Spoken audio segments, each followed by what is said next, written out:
He was just about to turn off his phone for the night when it buzzed in his hand. The screen lit up with a message from an unknown number. Don't let them in. At first, he thought it was some random spam or maybe a prank. But then, before he could even process what it meant, there was a sharp knock at the door. The timing was too perfect, too precise. The room fell into an eerie silence. His apartment wasn't big, just a small one-bedroom with thin walls, the kind of place where you could hear footsteps in the hall, whispers of neighbors, even the pipes groaning when someone turned on the shower. But now there was nothing, just that knock, steady and expectant, as if whoever was outside knew he had read the message. His name was Daniel, a college student barely keeping up with bills and classes, living alone for the first time. He wasn't used to this kind of tension. His nights usually ended with headphones on, music blaring, trying to drown out the loneliness. But this night was different. Something about that text, it wasn't random. It felt like it was meant for him. He stared at the door, his heart pounding in his ears. The knock came again, louder this time. He thought about ignoring it, but what if it was important? What if it was someone in trouble? But then that message flashed in his mind. Don't let them in. Who was them? And how did this stranger know they would come? The questions twisted through his thoughts like smoke, making it hard to breathe. He reached for the lock, but froze, hand trembling in midair. He wanted to look through the peephole, but a deep dread stopped him. Somehow, he felt that whatever was on the other side didn't belong there, that opening the door would change everything. The knocking stopped. For a moment, he let out a shaky breath, thinking maybe it was over. Then his phone buzzed again. Another message appeared, this one even shorter, sharper, impossible to ignore. It's too late. And just as he read the words, the doorknob began to turn. Daniel's breath caught in his throat as the doorknob rattled. His whole body felt paralyzed, every instinct screaming to move, to run, but his legs refused. The phone in his hand buzzed again, the glow lighting up his pale face. He didn't want to look at the screen, but curiosity overpowered fear. The message was short, the words carved into his mind the moment he saw them. Don't trust the door. He stumbled backward, clutching his phone like it was his only lifeline. His apartment, usually cluttered with books, laundry, and the half-eaten meals of a student living on the edge, suddenly felt like a trap. The narrow hallway, the single window overlooking the empty street below, the shadows pooling in corners, they all pressed in on him. Daniel wasn't the type to scare easily. Growing up, he was always the one to laugh off ghost stories, to roll his eyes at friends who swore their house was haunted. But ever since moving into this apartment 3 months ago, something had felt off. It was subtle things, footsteps in the hallway when no one was there, the faint sound of breathing when he tried to sleep, the sensation of being watched when he studied late into the night. He chalked it all up to stress, loneliness, maybe even exhaustion. But now, standing in the dim glow of his kitchen light, those little moments began to piece together into something far more sinister. The doorknob jerked again, harder this time, the sound echoing in his chest. His eyes flicked toward the peephole, but his mind screamed not to look. What if the message was right? What if seeing who, or what, was out there made it real? His pulse raced, sweat gathering at the back of his neck. Daniel thought back to his father's words before he moved out. The world isn't always what it seems, son. Sometimes danger doesn't knock. It waits until you open the door. At the time, it sounded like one of those vague pieces of advice parents give without much thought. But now, the memory felt like a warning. The phone buzzed again, another message appearing in the same anonymous thread. They know your name. He dropped the phone onto the couch as if it had burned him. His stomach twisted, his chest tightening with a mix of dread and disbelief. Whoever was sending these texts, they weren't random. They knew him. They knew something about this place. And they knew what was on the other side of that door. The silence stretched on. The knocking had stopped, but that was worse than the noise. Quiet meant waiting. Quiet meant watching. Quiet meant whoever, or whatever, it was hadn't left. Daniel crept toward the window, pulling back the curtain just an inch. The street was empty. No cars, no neighbors, just the soft glow of a flickering streetlight. Yet when he looked closer, he saw it. Shadows, too many shadows, moving against the light, though no one was there. His phone lit up again, vibrating on the couch. One new message. They're already inside. Daniel's hand shook as he let the curtain fall back into place. The street outside was still empty, but the shadows moving without cause haunted his mind. He backed away from the window, every nerve in his body on high alert. His phone buzzed again, but he couldn't bring himself to pick it up. Whoever was texting him seemed to know too much, knew his name, his apartment, even what was happening at the door. But what if ignoring the messages was worse than reading them? He stared at the phone, lying on the couch. 1,000 questions fought for space in his head. Should he call the police? Tell them someone was trying to break in? But what would he say about the texts? That an anonymous number had warned him not to open the door, not to trust the knock, not to trust the shadows? They'd laugh, dismiss him, chalk it up to paranoia. And maybe, deep down, he wondered if they'd be right. He hadn't been sleeping well. His grades were slipping. Nights spent hunched over textbooks had turned into nights staring at the ceiling, mind racing. What if this was just the stress getting to him? What if his imagination had finally snapped? But then, the phone buzzed again. Against his better judgment, he grabbed it. The new message read, "You've felt it, haven't you? You've heard them at night." His chest tightened. This wasn't just some prank. Whoever was behind this knew things Daniel had never told anyone. His knees weakened, and he dropped into the armchair. He remembered the first week after moving in, the sound of breathing when he tried to sleep, the faint knock at the door that he'd ignored, assuming it was the neighbors. He told himself it was nothing, but maybe it had always been something. The doorknob rattled again, harder this time, shaking in its socket. He stood frozen, torn between two choices: open the door and face whatever was waiting, or barricade himself inside and pray it left. His father's warning echoed in his mind, but so did his own fear of looking weak, of always running from the unknown. Maybe that was his flaw. He hated being afraid, hated feeling powerless. And now, his pride whispered that he should confront it. Another buzz. A new message. If you open it, you won't be alone anymore. The words cut deeper than any threat. Daniel wasn't just scared. He was lonely. Nights in this apartment were suffocating, the silence heavier than he could stand. A part of him, dark, desperate, wanted to open that door, if only to prove he wasn't crazy, if only to let something in that could fill the emptiness. He paced the room, torn between dread and longing.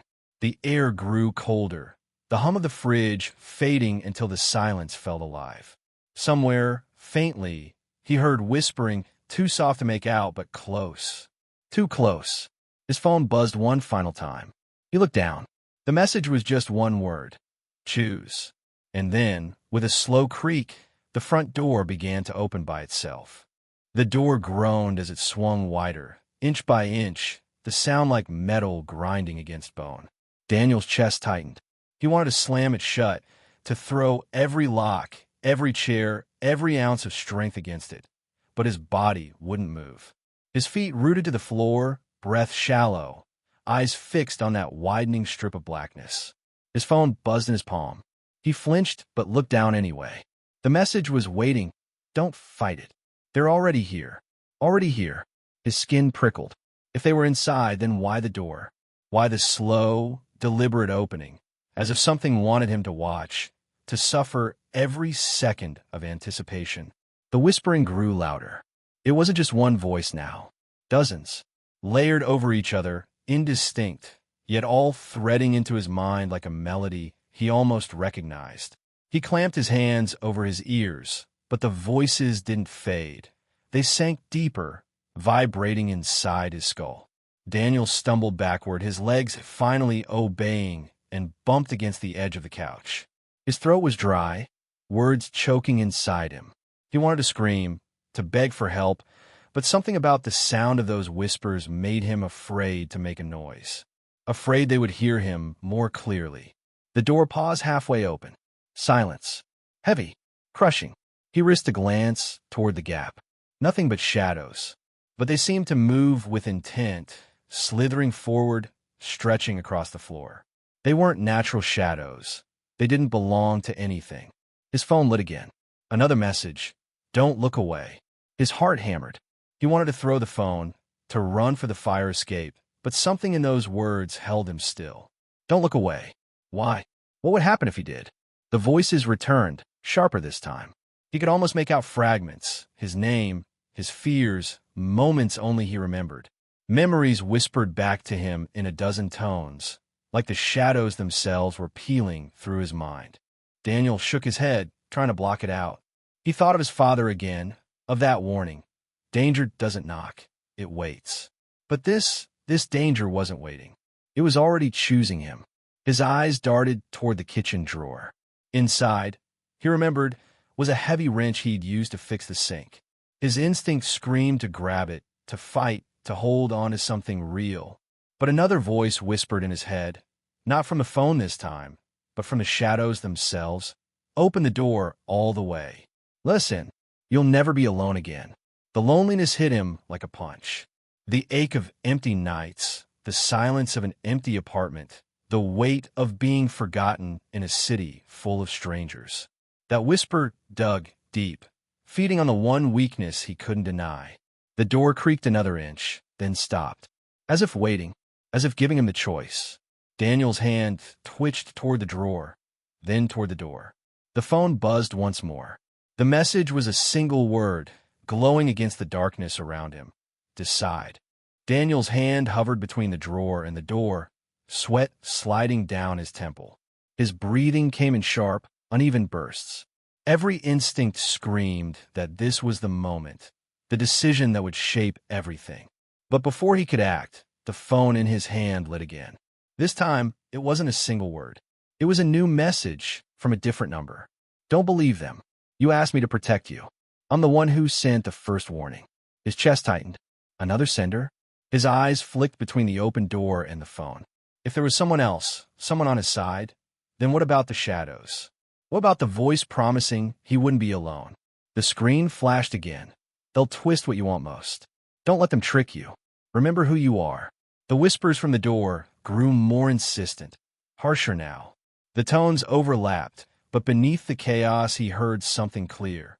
He lies to you. We are your truth. We've always been here. Daniel staggered back, caught in the crossfire. Two voices, two opposing truths. One promising protection, the other companionship. Both claiming to know him, both demanding trust. His memory sparked. 2 weeks ago, he'd woken from a dream so vivid it clung to him for days. In it, a voice had whispered his name, offering comfort in the emptiness. Had that been the shadows? Or had it been this unknown messenger, which had been in his head longer? The phone buzzed once more. Daniel, please. You know me. Think back. You called me when you moved in. You want to help. I've been with you since. The words rattled him. He had whispered into the dark those first lonely nights. Half a prayer, half a plea for someone to listen. Had something actually answered? If so, which one was it? The protector or the thing waiting behind the door? The door groaned wider, and the shadows surged forward. For a split second, he saw faces in them, familiar faces. His mother, his childhood best friend, even his father. They reached for him, smiling, voices overlapping. We'll never leave you. His heart twisted. He wanted that. He wanted to believe them. But even as his chest ached, another thought cut in. If they were truly who they seemed, why had they hidden in whispers and shadows? Why now, when he was weakest? The phone vibrated violently, nearly slipping from his hand. One final message lit the screen, clearer than all the rest. If you choose wrong, you'll lose yourself forever. Daniel's knees buckled. The door yawned open, darkness spilling like ink across the floor. The faces in the shadows smiled wider. His phone pulsed in his grip, the glow demanding his trust. Two choices, two truths, both waiting for his answer. Daniel's chest heaved as if his ribs were too small to hold the storm inside him. The shadows stretched across the floor now, slick and alive, carrying the faces of everyone he had ever loved. Their voices rose in harmony, a choir of memories. We're here. We'll never leave you. Open the door, Daniel. His phone vibrated violently in his palm, burning like a brand. The words glowed, so bright they seemed etched into his skin. Don't listen. They're using you. Choose me, or you'll be lost. He dropped to his knees, head buried in his hands. He thought about every sleepless night in this apartment, about the hollow silence that had gnawed at him since he moved in. He remembered whispering into the darkness, just once, "I don't want to be alone anymore." He called out. Someone, or something, had answered. The door slammed against the wall, wide open now, shadows surging into the room like a tide. The air grew icy, his breath coming out in white puffs. The faces leaned closer, smiling too wide, too perfect. His father's voice echoed above the rest. "You don't have to be afraid, son. Let go." Daniel's eyes stung. Tears blurred his vision. He wanted to believe. He wanted to step forward. But then, another memory cut through the fog. His father's real voice on the day he moved out. Danger doesn't knock, it waits. The realization hit like lightning. These shadows weren't offering him love. They were feeding on his loneliness, twisting it into chains. They weren't family. They were a trap. With a raw scream, Daniel lunged for the kitchen drawer, ripping it open. His hand closed around the cold steel of the wrench. He spun, heart hammering, and swung it into the darkness. The shadows shrieked, a sound like glass shattering underwater. Faces warped, dissolved, melted back into the void. The tide recoiled, retreating toward the doorway, writhing and snapping like a living storm. The phone buzzed again, one last message flashing across the screen. "Now finish it." Daniel raised the wrench, breath ragged, and slammed the door shut with all his weight. The shadows screamed once more, muffled as the lock clicked into place. The silence that followed was deafening. For the first time in weeks, the apartment felt empty. His chest rose and fell in sharp waves, but relief trickled in. He dropped the wrench, collapsing onto the couch. The phone slipped from his hand onto the floor. That's when he noticed it. The screen still glowing faintly. Not a new message, just a thread of old ones. Every warning, every plea, every "don't let them in." All of them sent from his own number. Daniel's hands shook as he stared at the evidence. Had he been protecting himself all along? Was the voice inside the phone his own, split off in those long nights of silence, fighting to save him? The quiet pressed in again, thick and suffocating. The apartment was empty, but on the wall beside the door, a shadow lingered. It smiled. The apartment had never been this quiet. Not the restless kind of silence Daniel had endured before, but something cleaner, emptied of its lurking dread. He sat on the couch, palms still trembling, listening to the faint hum of the refrigerator and the ticking of the clock on the wall. Ordinary sounds. Human sounds. For the first time, they felt like proof that he was still here, still real. He picked up his phone again, scrolling through the messages he had thought came from someone else. His name at the top of the screen glowed like a cruel joke. Or maybe a mercy. Those frantic texts. "Don't let them in. Trust yourself. Fight back." They weren't warnings from a stranger.